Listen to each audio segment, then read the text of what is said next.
EV business. So I'll try to navigate you through this business and also through what innogy is doing, or also what former RWE has done in this. So RWE started this business pretty much 10 years ago, and now innogy since 2016 took the business as one of the priorities for growth. So there's a lot of experience at innogy within this business. If nowadays in the business we are still on discussions of the chicken and the egg, who does what, who invests in infrastructure, who delivers the cars, and who owns which part of the value chain, you can imagine how it was 10 years ago when innogy started this. So I guess that is also a very interesting point about innogy, because it had to create and be in the whole value chain for electric, for infrastructure. So innogy is within the area of from starting from the hardware to the software to the service industry within electric vehicles. And a little bit about myself. So I work for innogy now since February this year. Before that, I was on the big oil, I would say. So I also changed, or also electrified myself, to put like this, 15 years working for oil and gas companies between Shell and Statoil, now Equinor, and now since February with innogy. So I'm based in London and working also a lot out of Dortmund. Innogy has also 17,000 charging stations in Germany, where again, playing within the value chain, it operates those charging stations within Germany. Someone had to operate it in the beginning, and innogy took this responsibility to make the market grow. And so now, do you supply the electricity that goes into those, or are you buying that in from other suppliers? So in Germany, again, I guess the story between Germany and the rest of the world is quite different for the scalability of the business. But in Germany, of course, we supply the energy. We supply the energy also in countries where we have our operating companies, such as in the Netherlands or in the UK with npower. But the scalability of the business comes from the service, comes from the IT side, from the software element of it, which innogy has developed and grew quite a lot into this part, which is what makes it an international business, right? And then, so one of from the standpoint of the drivers, the people who drive electric cars, people like me, of using the public charging infrastructure is the rather frictionful, the amount of friction there is to use a charging network. I mean, my wallet has, I think, 10 cards, membership cards of different charging companies, so it's quite complicated to find that. The RFID cards, The RFID cards, kind of annoying, and there's a huge passion amongst electric car drivers to just make that really, really simple. You know, very happy to pay for it, but just make it easier for us. Touch to pay, is that something that you're working towards? Is that something that you can see a solution to? I guess it's fair to compare to the telecom industry. So once you look into 10 years ago, maybe 12 years ago, you travel around Europe and you had to go in the airport, the first thing to change a SIM card, to use a SIM card so that you don't pay expensive roaming. So in the end, you had a lot of SIM cards if you're traveling a lot to France, to Germany or whatever. So the same thing will and is going to happen within the electric mobility sector. So things will be easier also in the future. The thing is, the smart charging infrastructure is a need. It's really important. A tipping point is a 25% vehicle fleet on electric vehicles. If you have this fleet, you really need to have a smart infrastructure. If not, you can't deliver on the growth for electric vehicles. So that's the main focus. That's the main focus. So I mean, that is, and the other sort of interesting side is, which we've been discussing very briefly before this, is the possibility of the energy in a car going both ways. I mean, going from the car into the grid and vice versa. And I've always been thinking of that in terms of maybe company car parks or the home. But is that a possibility of using that sort of infrastructure in public charging? Is that something that's been looked at? So again, we go to the main point, which is the smart systems, which is the smart network, and with that, you will be able to do that. So currently, you're able to do that on test environment, but where we are going to is to a system where you can fully integrate the car to the infrastructure in place. But it's I don't want also to focus on everything that will be possible, right? Because it's a lot of futuristic things, but I guess there are a lot of things that have already been done in the industry. So And I guess currently we already reached the tipping point in the infrastructure and in the EV sector, which I would say there is a point of no return anymore to the old economy, to an economy based on diesel. So we look into Norway, for example. Everyone probably know already the success story of Norway, but it's actually the first mass market for electric vehicles. All the production of electric vehicles pretty much goes towards Norway. You go to the port of Oslo and you see containers and containers full of electric vehicles. And it's not only people buying electric vehicles, but you see already, like this year in March actually, 58% of the cars sold in Norway were electric. Great. But then in April, the closure of April showed that there was a reduction of the consumption for diesel on 2.8%. And that's not because they are on a crisis. That's because there are less need for diesel. So this is a clear tipping point that Norway, as a small country, highlights to the rest of Europe, to the rest of the world, because Europe has already targets of 30% fleets to 30% of vehicles within fleets to be electrified by 2030. Same is happening in Asia, which has a lot of a focus on the electrification as well. And you see in the US, the diesel scandal in the US really pushed for electrification. So a lot of the fees and a lot of the income out of this scandal in the US will go towards electrifying America. So it's a big change in the industry. And it is something that, I mean, it is a common public perception that, I actually had a tweet today. I get an electric car today, but the infrastructure just isn't there.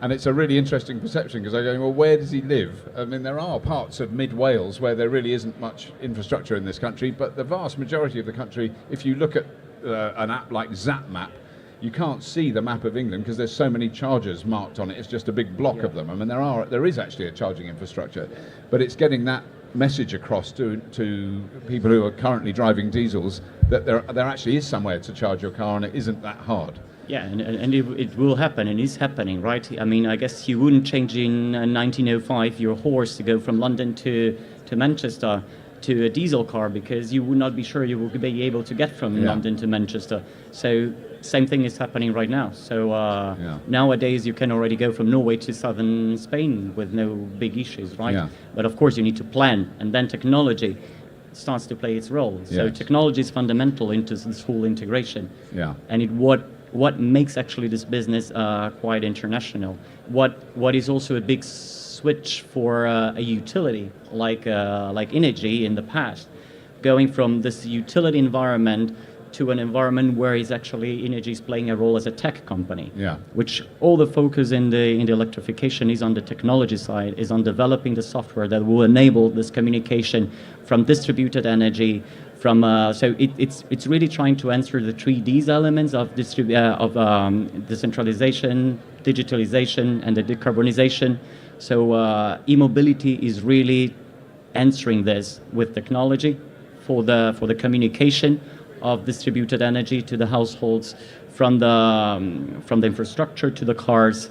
So the charging solutions are the most important thing, I guess, that we're seeing going forward. Because that's a key thing is that kind of early reassurance, and I think it is very much early in the experience of driving an electric car that you want that reassurance that you can get to where you're going, and the more the software and it's so much to do with what happens behind the scenes. It's not what you're seeing, but if your sat nav tells you you can go this far, and here's a charger that is available that you can use, that you have the right access to.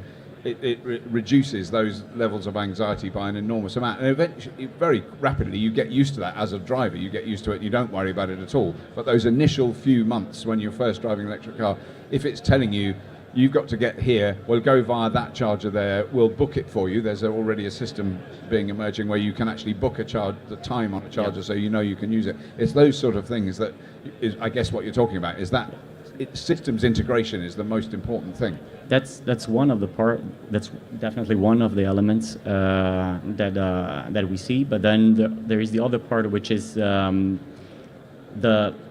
load management that is needed. So there is one thing that we didn't have to count in the past, but nowadays we are counting about load management, and electric mobility can do this. So we are also talking about fleets a lot. So let's consider you have a company car. So with a company car nowadays, when you're fueling with diesel, you just get that bill and you pass over to your company and you get it refunded, right? But how you do this with electricity? Yeah. So if you're charging from home, how much kilowatts will you pass over to be refunded? For tax purposes as well. So that has also innogy, maybe because of the environment where innogy started is within Germany, which is very restricted on many rules, taxable rules.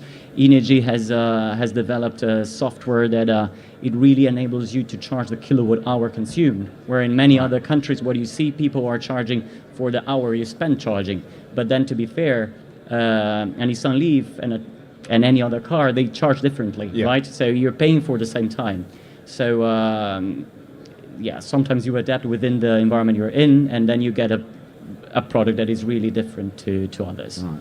And then presumably you have data then from how much, as you say, the load management of the public charging network. So if you've got rapid chargers that are really busy and are used all the time, you know that there's a big demand for that, and then another one that may be in a remote area that's not used so much. I mean, do you have that kind of data coming back now? Exactly, and then is on the data that you will focus also the development of the business.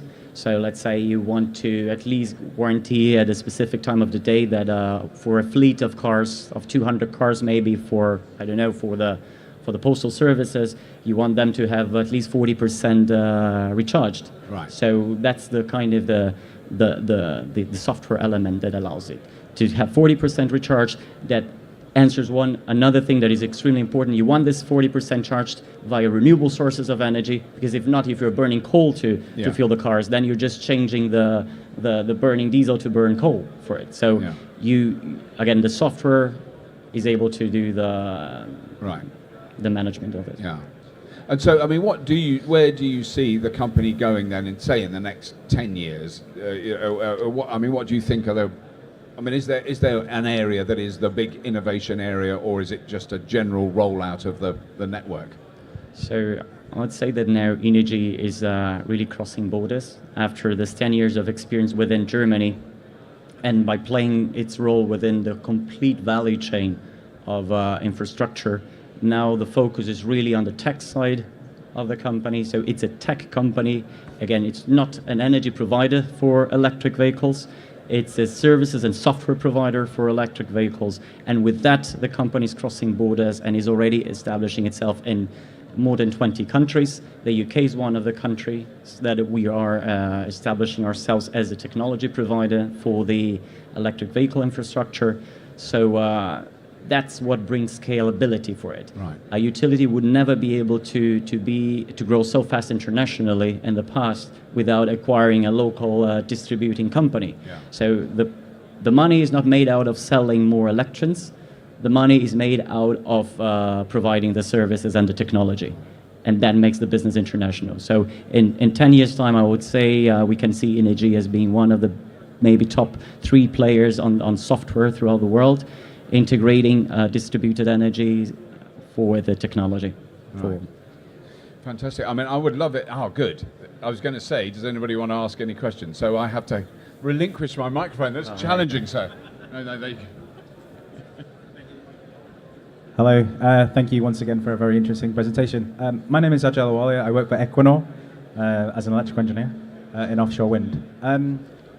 You sort of skirted over the issue, but it's actually the one that's quite close to my heart as somebody who looks at the interconnected nature of electrical systems and is a proud new owner of a plug-in hybrid vehicle as well.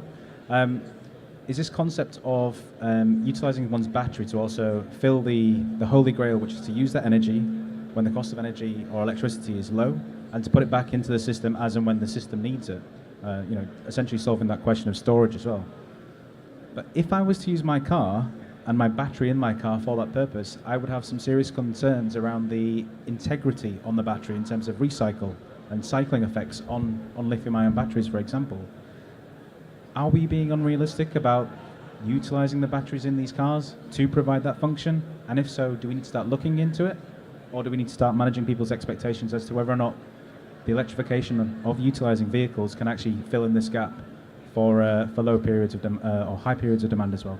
Can you tell us more about that? Brilliant. Yeah, I'll try to. We've been colleagues a couple of months ago, so I'd say that's not only your concern, but I guess it's the concern of the OEMs as well. The only reason why we don't see most of the OEMs already commercializing this is because they provide you a 5-year warranty, and they need to be sure that the battery will be reliable for 5 years. So, but that's a tendency, and it will happen. There is a lot of R&D putting in place into that to enable it. That's clearly where we are fully integrating then the car to the household on a distributed energy system. It's where you are charging your car maybe with solar energy during the day, because the car is stopped. Is 95% of the day is at a parking area, right? And that parking area during the day might be charging your car with a solar energy, right? You're going home at night, and maybe you just need the next day 30, and then the software again plays the role, because you will set up that you want in the morning to have 40% of your car charged, right? So you're selling maybe the 60% or maybe 90 or 50% battery left that you have in your car back to your home. So this will happen. And I would say I cannot think about when, but I mean in 5 years' time, we'll start to have the first. We already have some examples, but maybe as a mass scale in 5 years' time. Can I just add something to that? Sure. The only thing I know about this is Warwick University are doing an enormous amount of research into batteries, battery life, battery recycling, all that battery chemistry. They ran some experiments on it using a Nissan Leaf, where they used it as a vehicle-to-grid supply installation, and over the time of the research, it actually increased the battery capacity, not decreased. It actually prolonged the life of the battery in theory, because what happens when you drive a car, even a little bit, you accelerate a little bit, that puts an enormous amount of strain on the battery. It's really brutal. You're taking out a huge amount of energy very quickly to drive the car. When you're running a washing machine, that's like having the air conditioning on low. It's a tiny drain on a very big battery. And actually what they discovered was that gentle stimulation of charging and discharging is actually beneficial to the battery chemistry. So there is now an argument developing where your battery will last longer if you use it as a vehicle-to-grid in a vehicle-to-grid system than if you just drive it. So it might be in 5 years' time the exact opposite will happen. You can get a 5-year warranty if you don't have vehicle-to-grid and a 10-year warranty if you do. It may be that it's the exact reverse of that was my fear with my car. I don't want it wearing out charging the house. It's going to wear it down, and it does sound, I don't know for sure, but certainly those initial reports indicate that it's certainly not bad for the battery and it's not draining it. Driving is bad for it. Don't drive. Just use it as a static battery. Another question. Hi, Chris Tomlinson from Rampion and E.ON. Good conversation about the future and technology, etc. But I'm worried about the present day actually. And if Elon Musk had got his supply chain and the factory line sorted as he originally planned, there'd probably be a few tens of thousands of Model 3s in this country right now. A huge amount of us live where there's only street parking. We don't live in suburbia, we don't live in a rural area. If mine had arrived by now, I would not have been able to buy it because I've got street parking. I'm just wondering what sort of policy instruments you're aware of or that you lobby for, or do you know any organisation that is lobbying for public policy instruments? What I'm thinking by there is targets for local authorities set from central government to local government, with obviously some financial incentives, they're a bit skint at the moment, to ensure that local authorities set targets for street parking. That's one thing. But also, what about planning? So that if you give planning permission for a supermarket or a housing development or an office development, for example, that you have a bit like with building regs, you insist upon a number of car charging points. Are you aware of anything like that going on? Are you lobbying for any policy instruments? So, of course, I'm aware, and at a local level in Europe, you see many cities developing instruments to allow a certain quantity of public parking places to be electrified, right, for the infrastructure. Also for new constructions, depending of the country, you have to have at least 10% of the infrastructure being destinated to electric vehicles.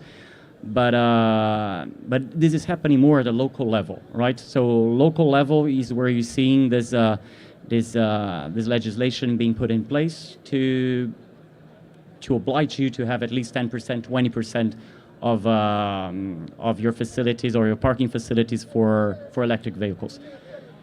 Well, in the UK not, yeah, but in the UK it will happen as well as you start to mirror from other cities throughout Europe, right? And then at the national level, what we are seeing is initiatives like the 30 at 30, where to make a fair comparison, not every country will develop so fast like Norway on electrification of the fleet. So Norway has developed this as a mass market, but other countries will really start to develop from the fleet sector, right, of changing gradually via fleet. So that's the national legislations that we are seeing, whereas they are trying to foster that 30% of car fleets, of company cars, of everything that of private companies that own cars, they should have 30% of their fleets being electric, right? And you've touched the point about the about the bottlenecks, and I guess that's another fair point. I mean, at the current pace of development, which is already massive, the whole industry is a bottleneck. So you have bottlenecks at batteries, you have the bottlenecks at the car producers, and you have the bottlenecks at the infrastructure providers.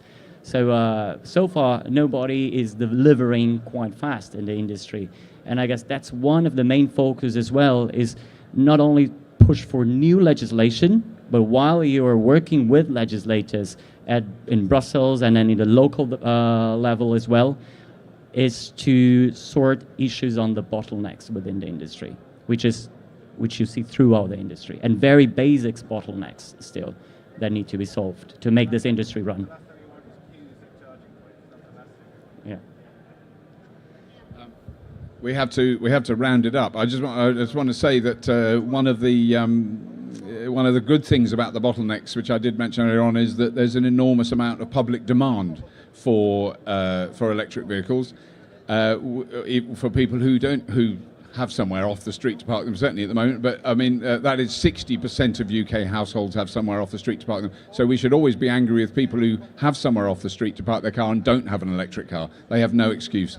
But there's an enormous demand for it, which what tends to happen with bottlenecks is an enormous demand, or a vacuum is filled, and there's enormous pressure on manufacturers to ramp up their production and to fulfill that demand. It makes sense economically. We have to move on. I'm very sorry we can't carry on talking. I want to introduce or remind you that there is going to be a really good talk next. It's from Simon Harden, who's also from innogy, who is going to talk about battery storage, and I believe on a very large scale battery storage. So that's very exciting. Please hang around for that. But thank you very much, Eduardo. Thank you.